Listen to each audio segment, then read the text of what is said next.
Oi gente, tô aqui nesse vídeo para falar para vocês a respeito do movimento conhecido como impressionismo e também do pós-impressionismo. Essas técnicas que começaram a deixar as pinceladas mais aparentes, trazendo as cores, tirando os artistas de dentro dos ateliês, valorizando a luz, os reflexos sobre as superfícies. Mas antes da gente seguir, já deixa aqui seu like, se inscreve no canal, caso você não seja inscrito ainda, marca o sininho de notificação para ficar por dentro de todas as novidades, ok?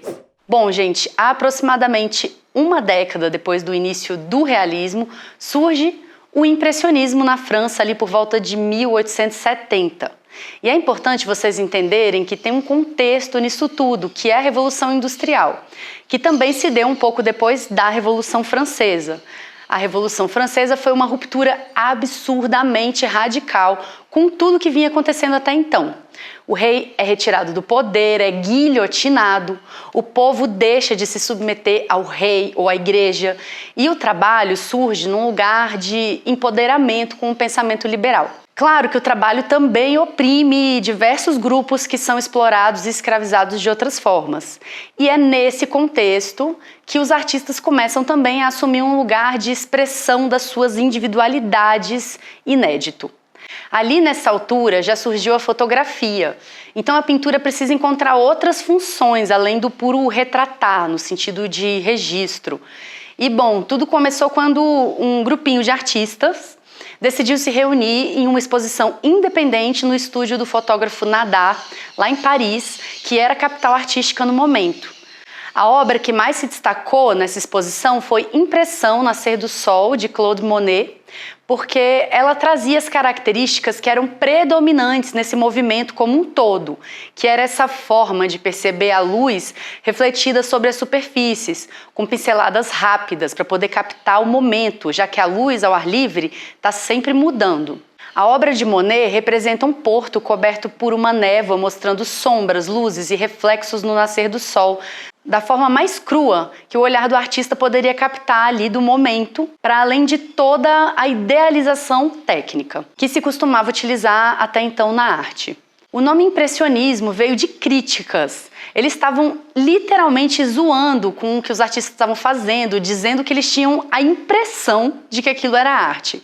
Os artistas impressionistas passaram então a se encontrar e fazer exposições anuais. Dentre eles eu posso citar Pierre-Auguste Renoir, que tem um trabalho interessante, que já mostra que os trabalhos impressionistas vão além das paisagens, porque ele também retrata pessoas, mas com a mesma proposta, de representar mais do que o olho vê, do que um ideal sobre aquelas formas, como você pode ver nessa obra, Baile no Moulin, de La Galette, de 1876, onde você vê o reflexo da luz e não existem contornos definindo as formas, as pessoas. Camille Pissarro foi um dos cofundadores do impressionismo, sendo o único que participou das 8 exposições do grupo ao longo dos anos. Nessa obra, Paisagem de Pontoise, você percebe o trabalho dele com a luz, com os reflexos, de uma forma que as formas aparecem simplificadas. Berthe Morisot foi a primeira mulher a expor com um grupo, e nessa obra chamada O Berço, ela retratou sua irmã com a sobrinha, mostrando a intimidade, a delicadeza de uma mãe com seu bebê. Tem um outro artista bem importante desse grupo, que é Edgar Degas, que retratou o movimento e a elegância das bailarinas em diversas das suas obras, representou as saias, os tules, os movimentos das dançarinas com uma beleza incrível.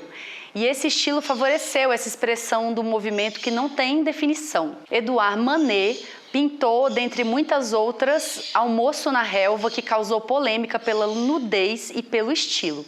Edouard Manet que deu a ideia da exposição e ele que abriu alas para o movimento. Perceba que Manet e Monet são figuras diferentes, apesar do nome parecido. Manet era um cara bem ousado, ele tinha um barco onde ele ficava pintando ao ar livre e o trabalho dele foi bem interessante. Essa galera capturava a cena a partir do próprio olhar, fazendo um recorte. Eles produziam suas obras sob a luz natural, capturando os efeitos da luz solar. E como a luz vai mudando rapidamente de acordo com a posição do sol, as pinturas eram feitas rapidamente com essas pinceladas visíveis a fim de retratar a luz e seus movimentos. Gente, com o tempo, Esse grupo de artistas foi deixando de ser assim coeso, eles começaram a divergir, cada um foi seguindo seu rumo. Então é nessa fase que se entende que surge o pós-impressionismo.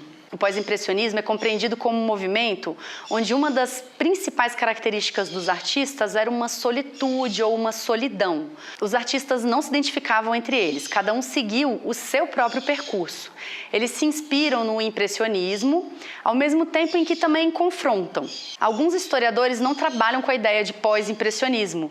Eles só entendem que o impressionismo teve fases, subdivisões. Essa nomenclatura, pós-impressionismo, só surgiu em 1910. Utilizada pelo crítico de arte Roger Elliott Fry, quando ele se referiu a algumas obras de Paul Cézanne, Van Gogh e Paul Gauguin, que estavam expostas numa galeria em Londres. E esses nomes, com certeza, são alguns dos mais importantes do movimento. Eu vou mostrar aqui um pouco do trabalho deles para vocês. E é importante entender que o pós-impressionismo surge em seguida ao impressionismo, mas uma coisa não anula a outra. Alguns artistas seguem se identificando com o impressionismo, enquanto outros seguem rumos diferentes na mesma época.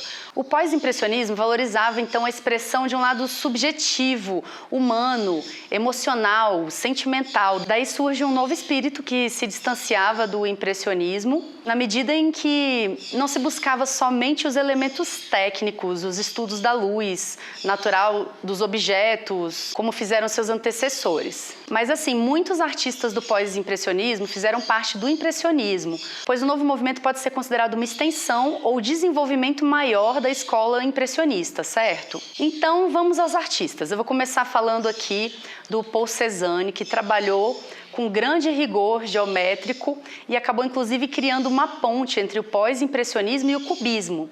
Ele influenciou Pablo Picasso e Henri Matisse, ele pintou bastante natureza morta, ele pintou quadros escuros e românticos, às vezes usando uma espátula no lugar do pincel.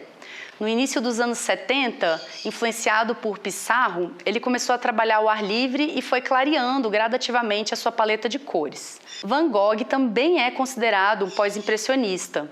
É uma das figuras mais famosas e influentes da arte ocidental, mas seu trabalho só foi valorizado depois que ele morreu. Era um homem muito intenso que utilizava a arte como ferramenta de sobrevivência em meio a uma agitada e instável saúde mental. Uma das principais características das obras dele é o movimento que ele consegue causar com as pinceladas aparentes, como é possível ver em uma das suas obras mais admiradas pelo mundo, Noite Estrelada. As obras dele têm milhares de releituras, exposições, projeções em vídeo. Tem até um filme sobre a vida dele, que é uma animação, onde as imagens são feitas com o mesmo estilo das pinceladas das obras do artista. Ele era muito próximo de Gauguin e, no momento de uma briga entre os dois, Van Gogh tentou ferir o amigo com uma navalha. Depois ele se arrependeu e ficou tão afetado que mutilou, arrancou a própria orelha, tendo enviado ela num envelope para o amigo pelo correio. Daí vem a obra Autorretrato com a orelha cortada. Tem outras obras importantes do artista que você já deve ter visto. Ele pintou umas 200 obras ao longo de 10 anos de carreira. Uma carreira bem curta, mas muito potente. Paul Gauguin também é um artista muito interessante e uma coisa que eu acho importante frisar do trabalho dele é a influência de fora da Europa que ele traz para as obras. Ele é francês, mas faz muitas viagens ao longo da vida que influenciam a estética do seu trabalho. Parte da família dele tinha origem peruana. Ele vai ao Panamá e à Martinica e se conecta com os nativos da região. Ele também viajou para o Tahiti e Ilhas Marquesas, fez contato com os aborígenes ali e isso influenciou, inclusive, a produzir cerâmicas. As obras dele se tornaram carregadas de cores e, para variar, não foram bem aceitas pela crítica francesa. E ele acabou passando um tempo morando no Tahiti, numa época que ele ficou deprimido, e ele pintou a obra De Onde Viemos, Quem Somos, Para Onde Vamos, pouco antes de uma tentativa de suicídio. O que serve aqui para ressaltar, gente, essa característica desses artistas, desse isolamento, da solidão, que são marcas do pós-impressionismo. Você também pode observar essas características nas obras de Toulouse-Lautrec, pós-impressionista e litógrafo francês, que retratava a vida boêmia de Paris no final do século XIX. Ele vivia a própria solidão da boemia e faleceu jovem aos 36 anos de sífilis e alcoolismo. Ele ficou famoso por suas litografias e pôsteres dos salões de dança e cabarés, incluindo o luxuoso Moulin Rouge. Ele frequentava o local e ficava observando as coisas ao redor, anotando suas observações em um bloco de notas, enquanto bebia gin e absinto. Suas pinturas eram mais focadas nesses interiores, nas dançarinas, frequentadores do bar. Ele teve influência das gravuras japonesas. Bom, para quem pretendia dar só uma pincelada, acabou que eu falei bastante dos artistas, mas o foco é que você entenda o movimento, tá bom? Eu gosto de ir caminhando do mais abrangente para o mais específico, fica mais fácil. Aos poucos a gente vai lançando vídeos mais aprofundados sobre os artistas por aqui. Espero que vocês tenham gostado. Se você gostou, deixa seu like, comenta, compartilha com quem possa se interessar também. Um beijo e até mais!